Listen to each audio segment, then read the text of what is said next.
And I'll start by talking about events around the world. We've all seen the harrowing pictures of what's happening in India, and I think it pains each one of us who's seeing those scenes, not least because the bonds between our countries are so strong, and they're ties of family and of friendship. I've been in constant contact with my Indian counterpart, and we worked over the weekend to put together our first package of support, of ventilators and oxygen concentrators. More supplies will be arriving later this week.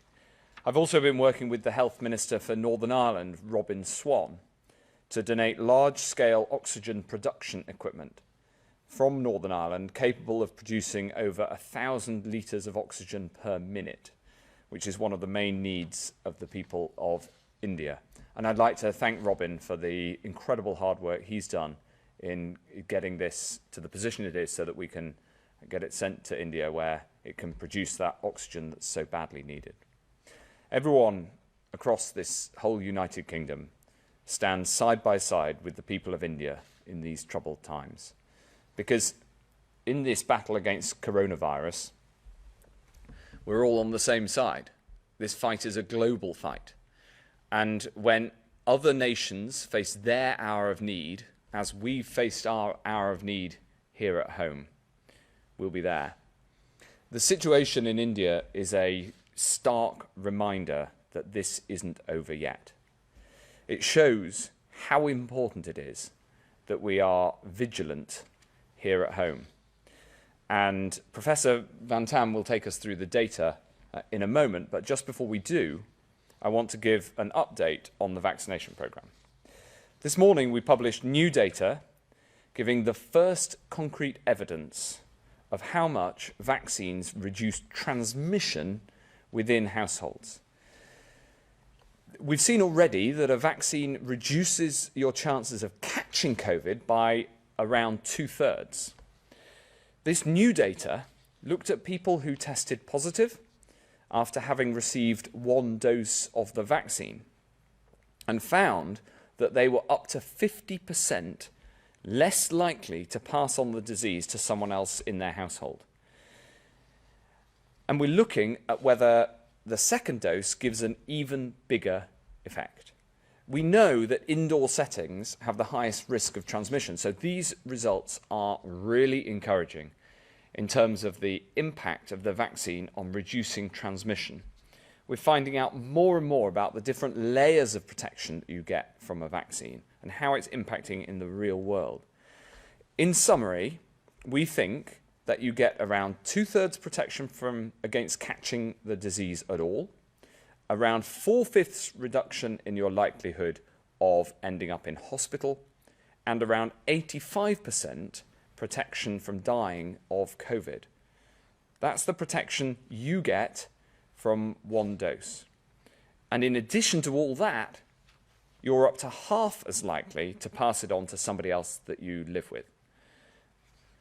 We expect the benefits to be even greater after 2 doses, and we're monitoring that carefully. But what this means is the evidence is stacking up that the vaccine protects you, it protects your loved ones, and it is the way out of this pandemic. The overall effectiveness of the vaccination programme comes from just 2 things. One, how effective the vaccine is. That's the science, if you like. And 2, how many people get the jabs. And that, of course, is on all of us. And I just want to turn to the second of those for a moment as well. This chart, if we could have the first animation, please. This shows the proportion of people who've had the jab according to age group. And you can see that the green bars represent the people who've had 1 dose, and the blue represent people who've had 2. And they are growing over time as the vaccination programme reaches more and more people who are younger and younger. And as you can see, across the UK, uptake of the first dose amongst the over 50s is phenomenally high at over 95%. And is rising sharply in people in their late 40s who've been now able to receive the vaccine for a couple of weeks. This is great progress, And it's something we can all celebrate because we all have a part to play in this. And I'm delighted that we've been able to offer the vaccine now to even more people. So anyone who is 42 or older can now come forward and get the jab. I'm delighted about this because it shows the great progress that we're making. And I'm also delighted because it means I can get my jab too. Just like every other 42-year-old and 43-year-old, I got a text from the NHS yesterday. I went online, I booked it for myself. It takes less than a minute, and I'm looking forward to getting my jab first thing tomorrow morning. In the words of our new campaign, every vaccination brings us hope. So we've looked at the effectiveness of the vaccine, and we've looked at the take-up of the vaccine. Now I want to turn to the combination of the two. What I'm about to show you is not how many people have had the jab, but how many people have got the antibodies that make the jab effective. These antibodies that protect you from coronavirus. This isn't a measure of the vaccination program directly. This is a measure of the protection that we have collectively built up in people right across the country. If we can have the second chart, please. This data, released today by the Office for National Statistics, is from a national survey where they visit over 20,000 people and they actually measure the antibodies in people's bloodstreams. The blue area shows the proportion of people who have COVID-19 antibodies. As you can see, in the older age groups, those who got vaccinated first, they are much more likely to have COVID-19 antibodies. So more and more people are getting protection, and now 7 in 10 adults have protective COVID antibodies. This is the vaccination program in action. And it makes me so proud of what we've done. We have been working on the vaccine program for more than a year now. There's a massive team to it, and I'm very, very grateful to them all.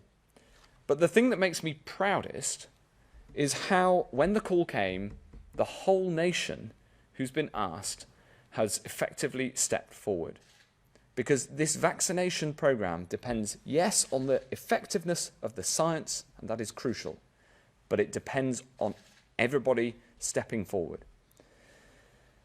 The vaccine is helping us to bring back our freedom, and we must protect this progress.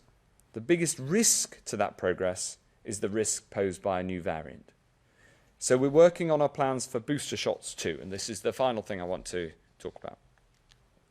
To keep us safe and free here, while we get this disease under control across the whole world, we have been working on a program of booster shots, again, for over a year now. And we've backed some of the only clinical trials in the world looking specifically at booster shots. I'm delighted to be able to tell you that we've secured a further 60 million doses of the Pfizer-BioNTech vaccine that will be used alongside others as part of our booster shot program later this year. And that is all about protecting the progress that we've made. We have a clear route out of this crisis, but this is no time for complacency, it's a time for caution. So we can keep the virus under control while we take the steps safely back to normal life. So please remember the basics of hands, face, space, and fresh air. And crucially, if, like me, you get the call, join me and get the jab. I'd now like to hand over to Professor Van Tam to talk through the latest data, and then Dr. Kanani to talk through some of the detailed data about that extraordinarily high take-up of the vaccine. Professor. Thank you, Secretary of State. Good afternoon. I'm going to just spend the first few minutes going through 4 data slides which show you where we are and the state of play in the UK at the moment. And then on the 5th slide, I will just talk in a little more detail about the new data that have been published in preprint form by scientific colleagues from Public Health England this morning and relating to vaccine-related reductions in transmission inside households. First slide, please. So these slides are familiar. It's a little while since I've presented them to you, but you can see this is an array of numbers of people testing positive for COVID-19 in the UK from 1st of September on the left through to late April on the right. Very visible indeed is that very large third wave that we had peaking in mid-January, and you can see now that we are really in very low levels that are comparable to where we were in September last year. We're running as a typical 7-day average at just over 2,000 people testing positive per day. My sense is that probably we are at or close to the bottom at the moment in terms of this level of disease in the UK. Next slide, please. On slide number 2, it's the same time scale, but this time I'm arraying the number of people in hospital with COVID-19 in the UK. And again, the pattern is the same, this very large and really quite serious third wave that we had. And now we are, I think, close to the bottom, but probably we will find there's a little further to run in terms of reductions in the total number of people in hospital in the UK with COVID. And on the 26th of April, that was 1,634 people. Next slide, please. Turning now, unfortunately, to deaths, you can see the size of the third peak in the third wave in the UK compared with the first peak, high 7-day rolling average. That's that horizontal blue line that goes midway across the chart. But thankfully you can see that we are now down in the last 7 days to an average of 22 deaths per day related to COVID. Still regrettable, of course, in terms of deaths that we wish weren't happening, but obviously in a very different place to where we were in those dark first few weeks of 2021. Next slide, please. Now, you'll notice here that before I even talk about the data, I want to talk about the timescales along the bottom. You can see that this slide is arrayed from the 10th of January until late April. And it's an array of the number of people who have received a vaccination for COVID in the UK. So it's essentially a static representation of the movie that you saw just a while ago. But importantly, I want to draw your attention to where the peak of the third wave would appear on this slide, and it would appear, shall we say, around the 24th of January, which is visible to you on there. And you can see at that point, we didn't really have very many people vaccinated at all. And so I have to say it, and it is only epidemiologically true to say it, that most of the steady decline we have seen, the disappearance of our third wave, has been down to the efforts of the British people in following lockdown. Now, the vaccine has undoubtedly helped in the later stages, and there's good evidence that the death rate in the elderly has dropped faster than it has in the younger age groups, and it's dropped faster than it did in the second wave, and that is undoubtedly a vaccine effect. But what is really important about these vaccines and about the vaccine rollout, that it really is the way out of getting into trouble of the same size and magnitude ever again. And that's why it's important that this job must get finished. Next slide, please. And in terms of finishing the job, we now have, I think, some quite solid data on the way in which vaccine can cut household transmission.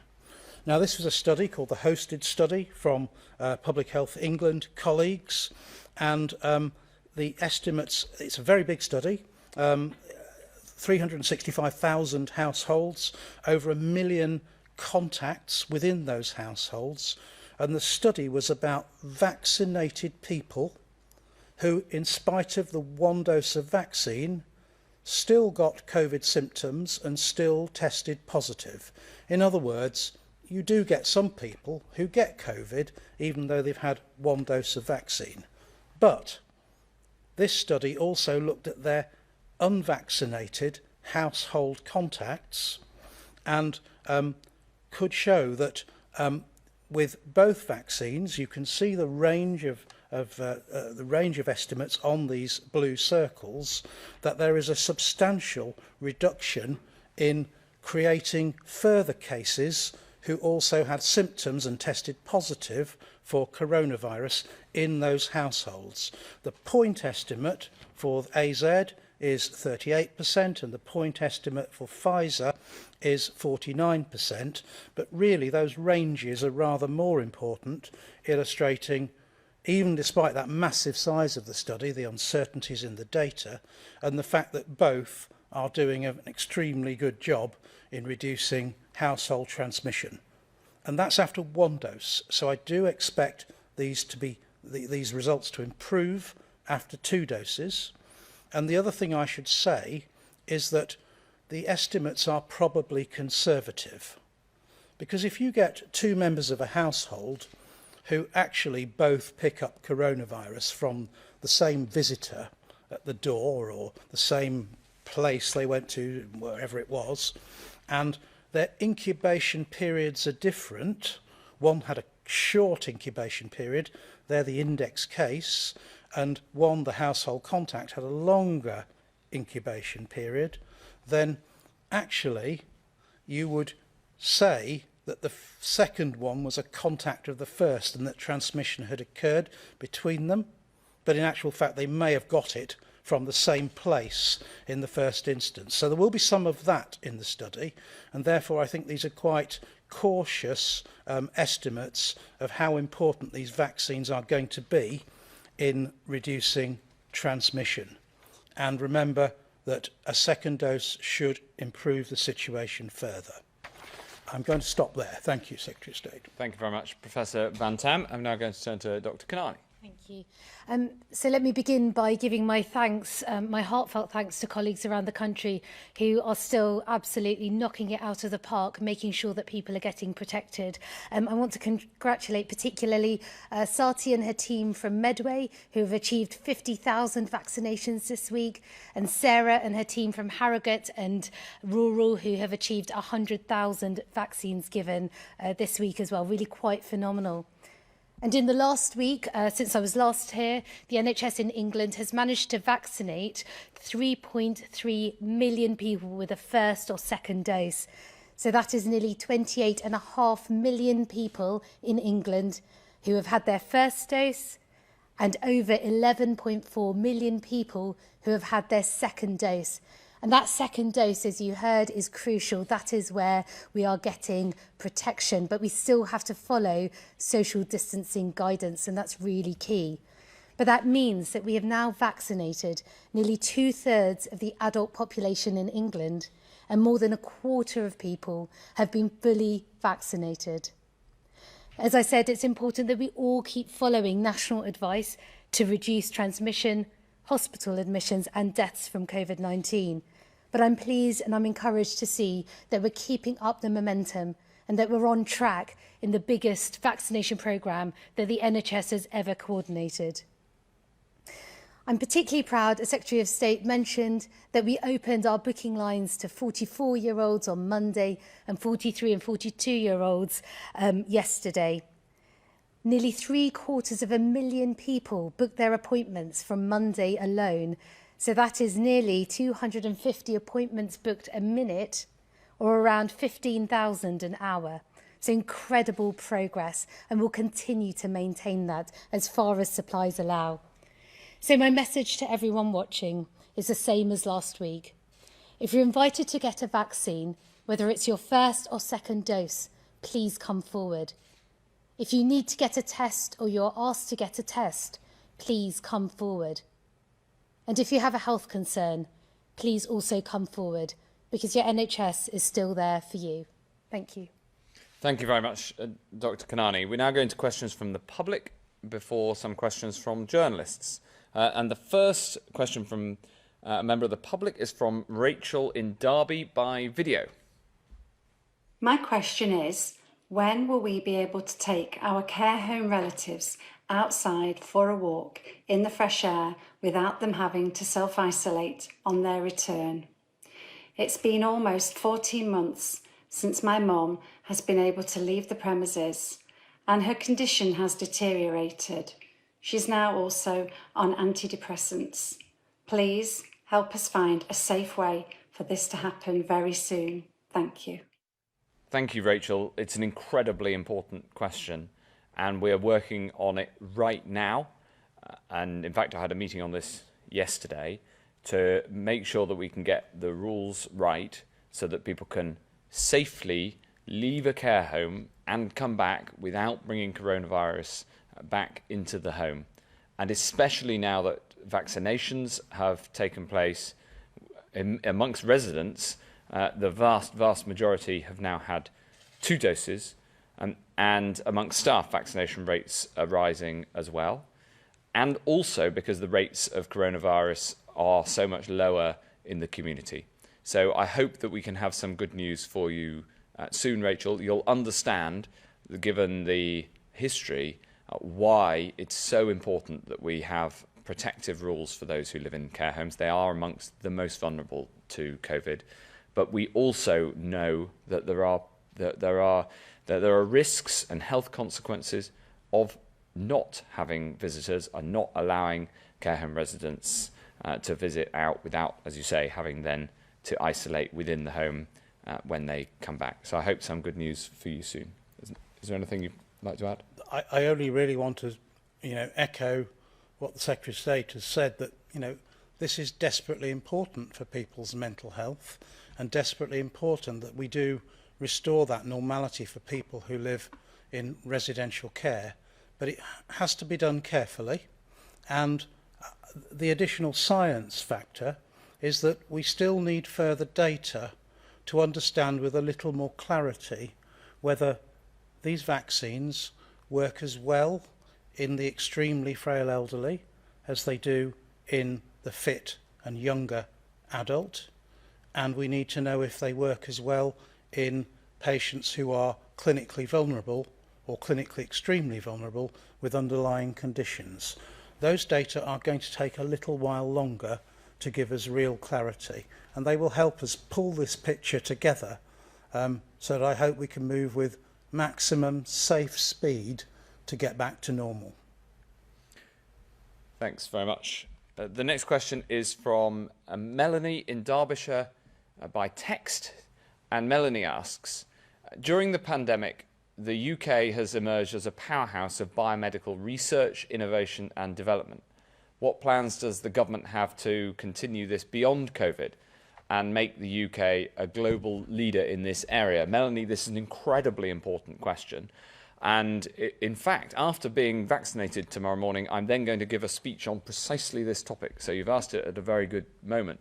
The truth is, in my view, and I'll ask the scientific view in a moment. The truth is that in this pandemic, the UK life sciences and biomedical research have given a huge amount to the world.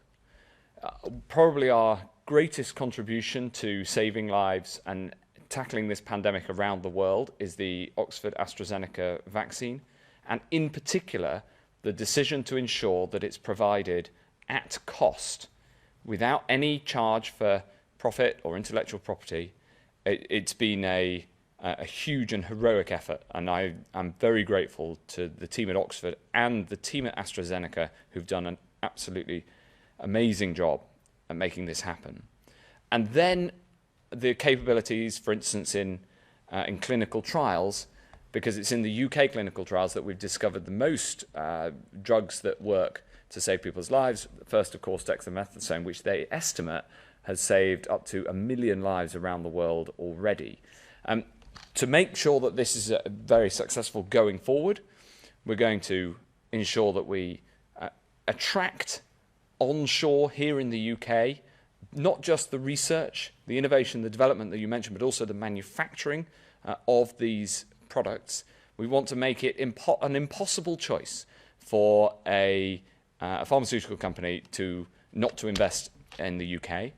And one of our commitments is that we will not ever block exports to anywhere around the world of a product made for a market around the world.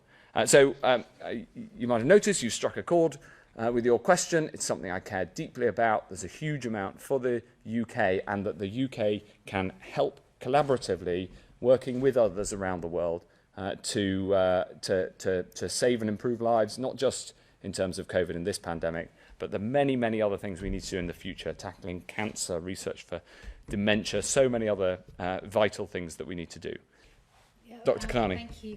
I mean, I think one of the things, Melanie, that it's worth reflecting on is the antiviral task force that we talked about last week. The NHS has taken a leading role in identifying different treatments for COVID. So Secretary of State mentioned the million lives saved worldwide. It's estimated by the use of dexamethasone. That's 22,000 lives probably saved by dexamethasone in the UK alone.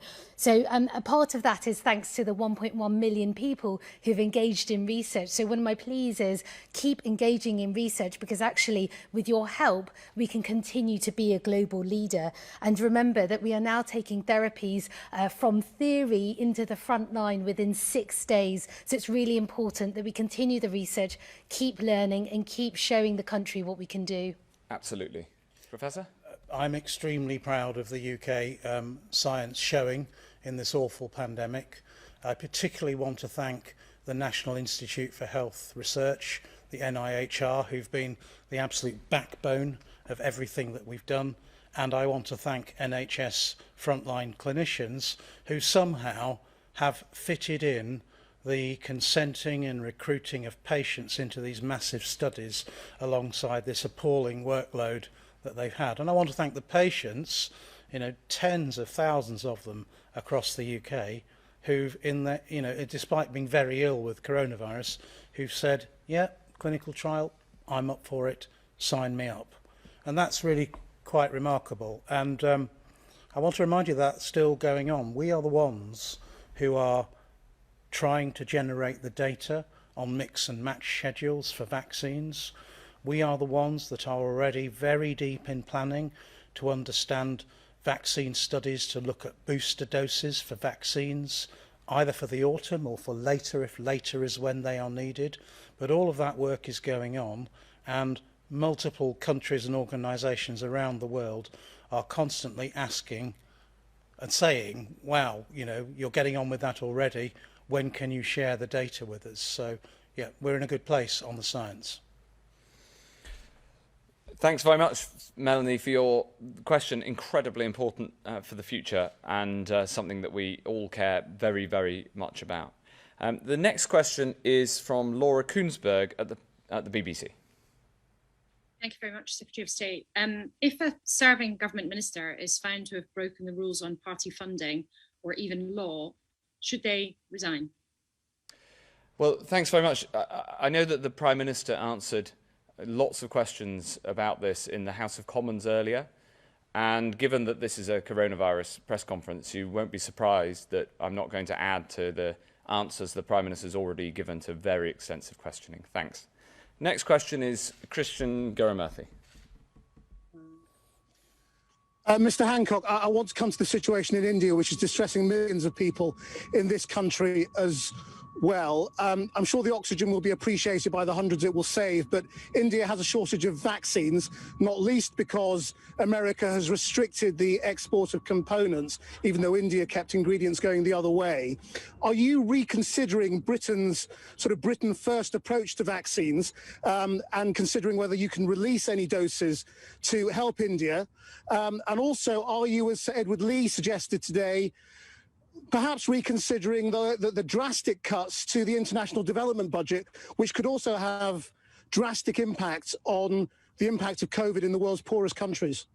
Well, as you say, Christian, we are supporting India with what we can. We don't have any excess doses of vaccine in the UK at the moment, but what we have done is by providing the Oxford AstraZeneca vaccine at cost, and working with the Serum Institute of India, they are making and producing more doses of vaccine than any other single organisation. Obviously that means that they can provide vaccine to people in India at cost with the investment that we put in here to get that vaccine up and running so fast. So absolutely, we're leaning in both on what we can provide and the material goods we can provide now, like ventilators that we thankfully don't need anymore here, and we're sending them over, and like the oxygen production machines, which are being sent over from Northern Ireland. But also, it is the vaccine and the ability, the deal that was done so that India can produce its own vaccine based on British technology that is the biggest contribution that we can make, which effectively comes from British science. Thanks very much. Next question, Ben Kentish at LBC. Thank you, Health Secretary.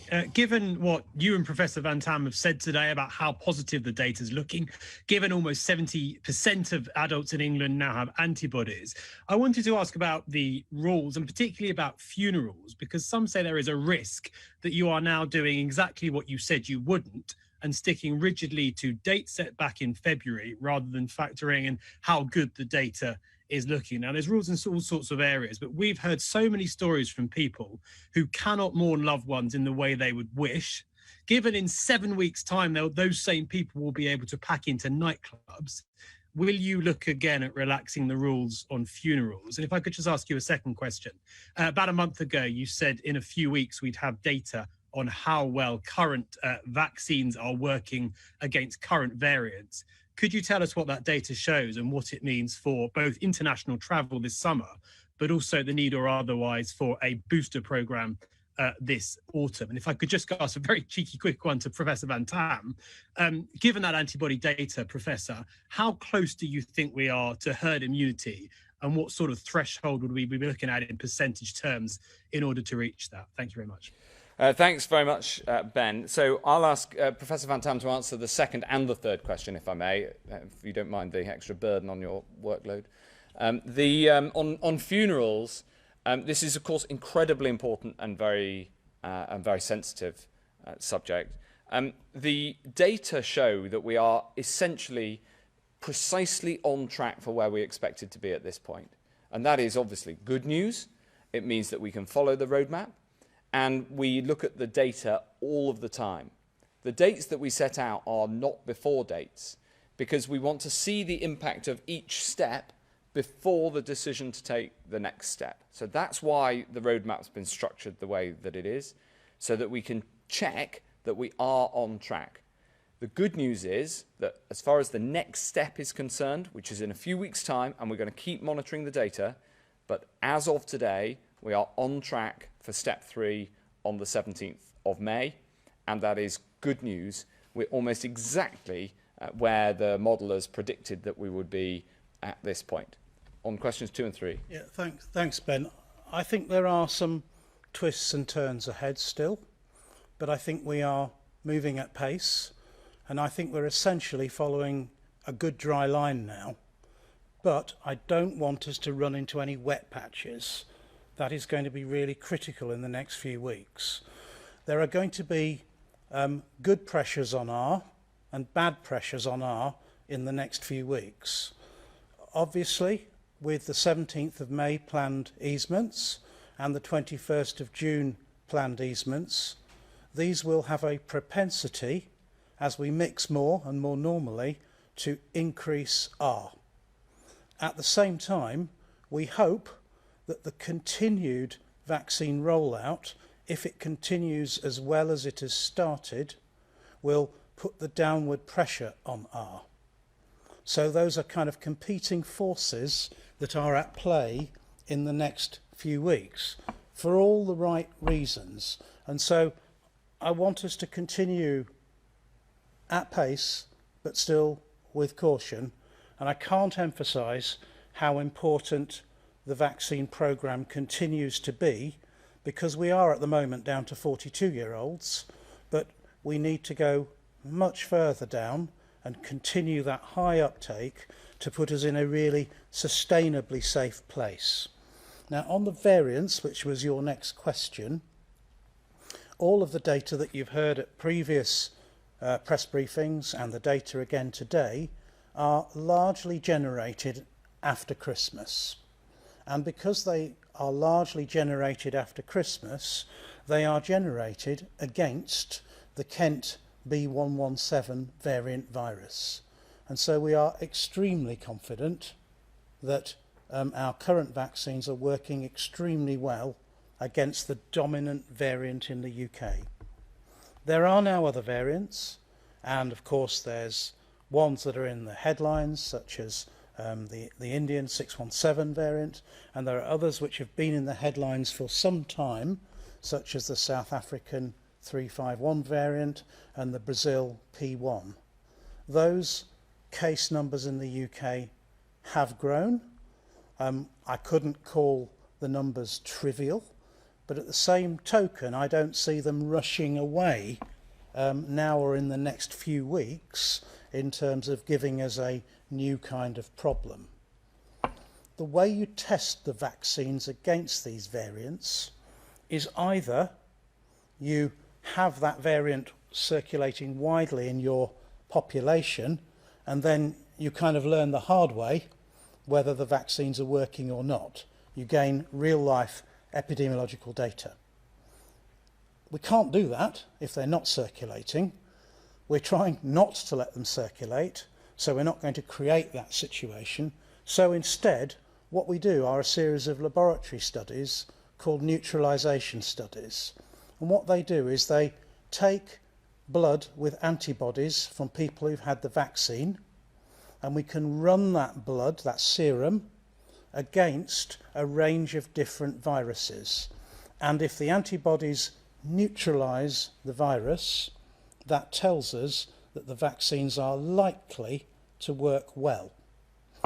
If the antibodies don't fully neutralize the virus, that unfortunately doesn't tell us the opposite, because we know vaccines not only stimulate the production of antibodies, they stimulate T-cell immunity, which you can't measure in that same way. And so what I'd say at the moment is that we do see that as we go from Kent to South Africa, to Brazil and then to South Africa, that we do see the level of neutralization fall somewhat against the current vaccines. But we can't say without those real epidemiological data what the true clinical impact will be. Likely, in my view, the first thing to go, if something goes, will be protecting against infection. But I hope protection against severe disease will be much more solid and much more lasting. But it is an uncertain world. I'm not going to give you a kind of false reassurance in this space. And that is why, and it is, somebody reminded me today that it was a year ago when I first sent an email about this to the Secretary of State, apparently. It is why we have always framed this in terms of potentially the need to revaccinate our population, or at least parts of it, at some point in the future, and not yet precisely known, and not yet precisely known who, and possibly with variant vaccines, but again, not precisely known, and partly dependent upon what the manufacturers can give to us. So that's a long answer, but I hope it's a complete one, and I hope it gives you a sense that there is scientific uncertainty, but we are watching this and have been for quite some time. Fantastic. Great questions, Ben, and that answer is why he's a professor. I'm just going to add one thing on the policy consequences of that. The challenges around international travel are essentially around uncertainty, and that's why policy making around international travel is so difficult. We need to protect the progress that we've made through combination of the robust measures we have in place at the border and booster jabs later in the year. And that is all about protecting the progress that is made so far. And we do that learning as much as we can whenever the science can come up with that data. Thanks very much indeed. Chris Smith at The Times. Thank you. Just to clarify on these new Pfizer doses, will they be tweaked to target new variants? And if not, given we've already got enough doses on order to vaccinate the population 3 times over, why do we need them? And shouldn't we be giving them to India or other countries in desperate need? And you talked about the modelling. Last week, SAGE published estimates suggesting that even after vaccinating all adults, it's unlikely possible to go back to normal pre-pandemic levels of social contact without cases rising again. So, Professor Van Tam, what kind of measures do you think might be necessary beyond the roadmap? And Secretary of State, are fresh coronavirus restrictions something that the government is considering after June the 21st? Or can you rule out any legal limits on social interaction beyond this point? And if I can, suspect I might know the answer, follow up Laura's question. Last year, Amanda Milling threatened to abolish the Electoral Commission if it didn't do the job that ministers wanted it to. As it now investigates the Prime Minister and the Conservative Party, is it doing so with that threat still hanging over it? So I'll answer the first question and then ask JVT to answer the second question. And I think we'll give the third one a miss.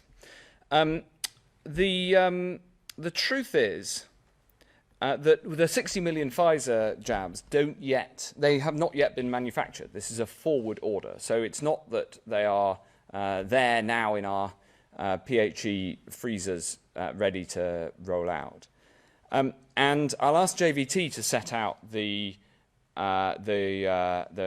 science behind how you give one vaccine and then a different vaccine in order to give people that protection, including against a new variant. But the situation in terms of India is that they obviously have a vaccination program which is largely driven by the Oxford AstraZeneca vaccine that's being produced in India. And we obviously work very closely with them to ensure that they have access to that vaccine at cost. And you'll see that around the rest of the world, there's this big debate about whether the intellectual property of some of the other vaccines should be waived because of the extra cost that it adds. And we, of course, have done that from the start for the period of the pandemic from the AstraZeneca Oxford vaccine, and it's something that I'm very, very proud of. On your second question, I just want to make this point, which is that the vaccine breaks the link from cases to hospitalizations and deaths. It also, we now know, reduces your likelihood of transmitting the disease too. So it has a downward impact on R, and it also breaks the link. So we no longer look at cases as an inevitable precursor to future hospitalizations and deaths. That was a reasonable rule of thumb throughout the autumn, and sadly came to be true, as the charts that we showed earlier demonstrate. That is no longer the case. So we're going to have to live with coronavirus much like we do with flu, and wrestling COVID-19 to the position that it is rather like flu. It's something we do things about, like infection prevention control in hospitals, like vaccination, which we've done for flu for 40 years. But it isn't something that dominates our lives as it does today. That is the strategic goal, if you like, and obviously the vaccination program is absolutely central to it. Professor. Yeah, Chris, thanks for the questions. If you can spare the time, then I'll kind of tell you a bit more. We have a whole cohort of people across the UK who, by late summer, perhaps by midsummer, will have had AstraZeneca as their 2-dose primary course, or Pfizer as their 2-dose primary course. The question then scientifically is, if you need to boost those people at some point in the autumn or the winter, what do you give them? Do you give them the same again, or do you give them something different? And there's a study that will start in June called COV Boost, and it's Professor Faust and Professor Snape are going to be running this. It will be available to many, many people across the UK because so many of us will have had a course of vaccines by then, and people will be invited and randomised to different kinds of vaccines as the booster. And we'll get an idea then of which give you the highest boost, which perhaps give you the broadest boost against a range of coronavirus variants, and indeed what the kind of timings look like on that. And that is another reason why the Vaccines Task Force has invested in contracts with not just 1 or 2 manufacturers, but 6 or 7, so that we have that optionality, so we can always try and do the very best thing scientifically within the constraints of what we can realise in terms of supply at the time. So that's the kind of answer, and why it's not straightforwards, and why there are a number of important insurance decisions around optionality of different supplies of vaccine for the autumn. It's not as simple as case as just counting up the heads in the UK and going, well, you've got too much. It may be more subtle than that. On measures beyond the roadmap, I think the modelling consensus is clear that we will have what is called a third wave. I am personally hopeful that if the vaccine programme continues at pace and continues to be as successful as it's been, the third wave, so to speak, might just be a third upsurge, and much less significant because of the delinking of cases to hospitalisations and deaths, as the Secretary of State has accurately said. But I think it's inconceivable to think that we would go from a period of relative calm, which is where we are now, with no further bumps in the road in terms of upswings in activity between now and this time next year. And so I am anticipating some degree of bumpiness, probably in the autumn and the winter, but really it's impossible to say, and so much depends upon, first of all, the success of our vaccine programme, not just what we've done already, but what we have to do in terms of finishing the job and getting down to the youngest adults, and secondly, in terms of what the variants will bring us, which is very largely a biological unknown at this point. Thank you. Thanks very much indeed. Next question, Ben Glaze at the Mirror. Thank you, Secretary of State. We've got various inquiries now into lobbying and leaks and loans, but what we haven't got is an inquiry into the pandemic, which has killed 127,000 people in this country. Grieving relatives say that with case rates low and deaths continuing to fall, the time's right for you to set a timetable for that inquiry. Can you offer them some comfort tonight and set out a timetable? And to Professor Van Tam and Dr. Kanani, what sort of issues do you think, what aspects of the response do you think that public inquiry should examine? And then just one additional question for you, Secretary of State, if that's okay. As a former Culture Secretary, you championed the right of the free press and the Fourth Estate to ask difficult questions. Yet this evening, you haven't engaged with those questions from Chris or from Laura around Tory sleaze. Now, what's the point of us being able to ask difficult questions if you're not going to engage with them? Thanks. Well, on the last one, the point of the press conference is the incredibly important progress that we're making about coronavirus, which is without doubt the most important thing facing the country. And if you've listened to the answers, I'm sure you have, from Dr. Kanani and Professor Van Tam, you'll have had one of the most illuminating descriptions of where we're up to scientifically and operationally and clinically that is available. And I'm very, very grateful to the incredible capability of the people who support me as a minister. And as I say, it is important that there are questions, and there were endless questions in the House of Commons earlier on some of the issues that you raised, and you'll have seen the appointment of Lord Gate earlier. But you've also got to concentrate on the big things that really matter. On the point about an inquiry, you're quite right that it's important that we have an inquiry. It's important too that we learn lessons all of the time. And I think that it is vital that we constantly are seeking to learn what we can about the science, about how the rollout's working, about how we can improve policy, and then respond to that. And so there will be time for an inquiry, but the most important thing for the decision makers is to make sure that we're constantly learning. And on what that inquiry might cover, I don't know whether you want to add anything. My view is it should cover everything. I mean, that's the point you heard from Jonathan Van Tam just now, that he emailed me more than a year ago to talk about booster shots. You know, I think that shows great foresight, and I'm sure there'll be lots of other things like that that will be considered in the inquiry. Dr. Kanani? Yes, I mean, I think that's right. We need to cover everything, Ben. That's exactly what should happen to make sure that we are thorough.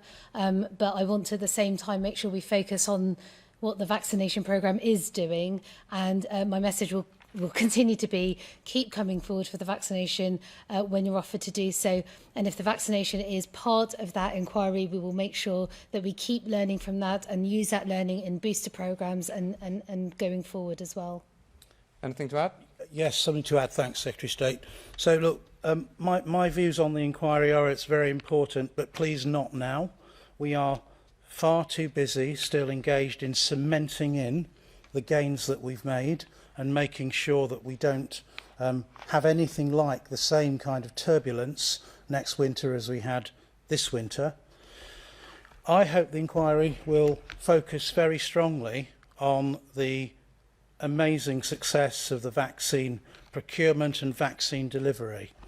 I was out earlier this week in my hometown of Boston with the team, with Linda and her team at the Princess Royal Arena, one of the mass vaccination centres.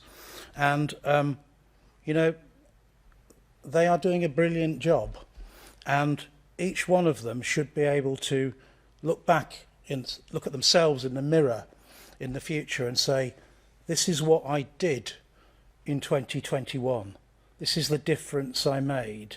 And I think that's really important. And I hope that the inquiry properly explores the role of the unsung heroes at the local level, who just one by one, day by day, hour by hour, are never tiring of vaccinating the people of this country. Fantastic. Maybe they'll see themselves not only in the mirror, but also in Her Majesty's mirror. Who knows? Thanks very much, Ben. Next question, David Hughes from PA.